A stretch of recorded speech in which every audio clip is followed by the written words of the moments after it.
My name is Mateo, U.S. Army Reserve veteran, currently a construction worker for the city of Colorado Springs. I kind of like my job. I was a Black Hawk helicopter mechanic.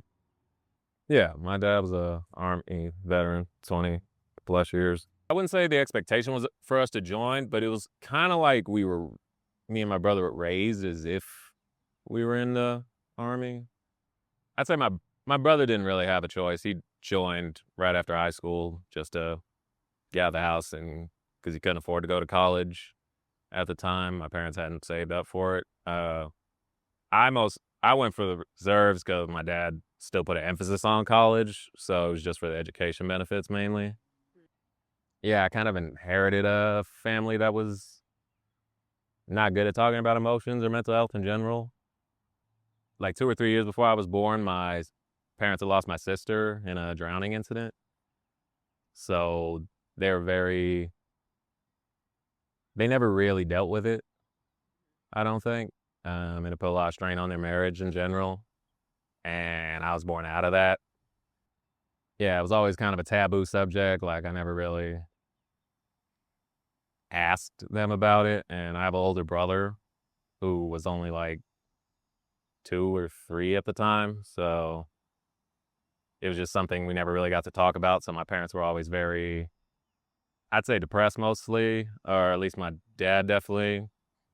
Right after I'd gotten out of basic training and AIT for the Army, I went to visit my best friend in Arizona. She was also in the Army, but she was stationed down in Arizona, so I drove down to visit her over, I think it was the Veterans Day holiday.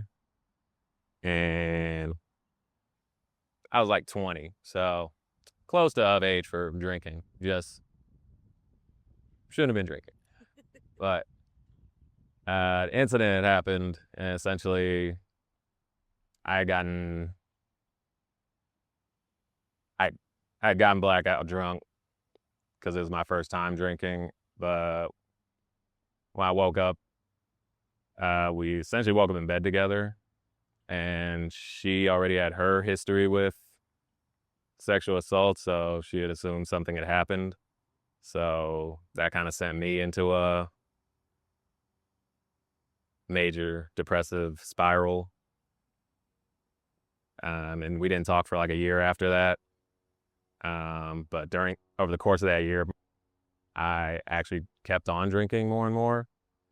That was probably my lowest point in life.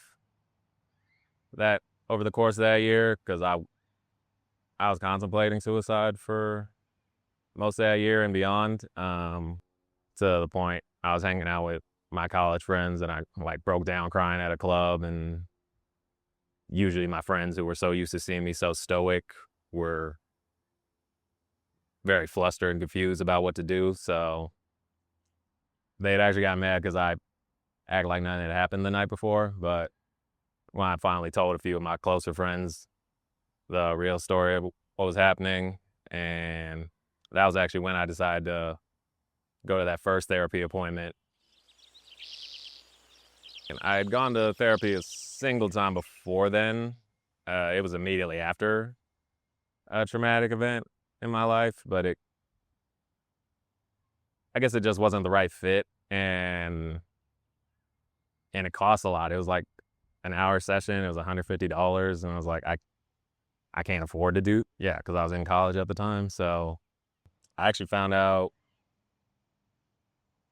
that I guess have like triggers from that now in things relating to sexual assault. So in college, a similar incident happened to my friends, and one of them, found me. I'd wandered off. I'd apparently like had a panic attack when I was in the bathroom by myself. So I guess hearing that kind of just brought a lot of those same emotions back up. And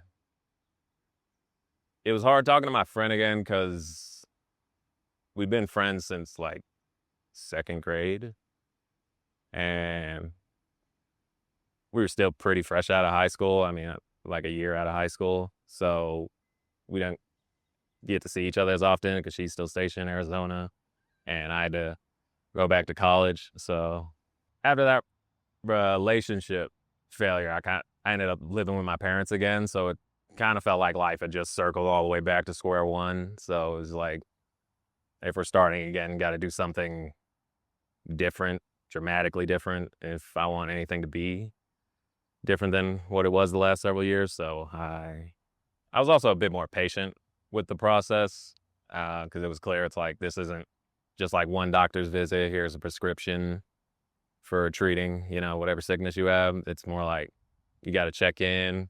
That's why I compare it to like physical therapy, where you got to go repeatedly, consistently, and actually a lot of the work happens at home. So the therapist is helping you be rehabilitated to functioning with the new issues. It's about sticking with how long the process is, really, because it's not straightforward solutions. And that process sometimes it is a permanent injury to where you're in physical therapy and adjusting to a different functionality in your life, essentially. So I'd say take your mental health as serious as your physical health, because it will affect you just as much, if not more. Yeah, as debilitating as an injury can be, like, you wouldn't walk off a broken leg. Like, you got to seek help and take the time to heal. And having friends and a support network help a lot. In general, if you really are that much of a loner, at least find coping skills that are productive, like exercise or something like that. There's definitely help out there.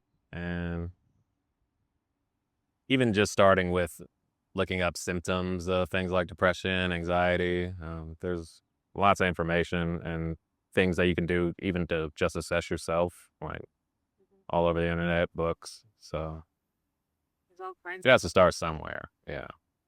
I remember when I first brought up to my parents that I was trying to go to therapy, they were just vehemently against it. Like, you shouldn't do that.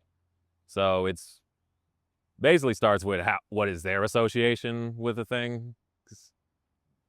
But if you normalize it, like talking about emotions in general and how a kid's feeling, that goes back to, like I was saying, rapport. Most people don't have that rapport with their friends because they didn't have it with their family growing up. So parents need to build that as far as listening, and primarily listening, not in a lot of parents try to give guidance in a lot of those moments, and what they need first is validation versus advice on what to do.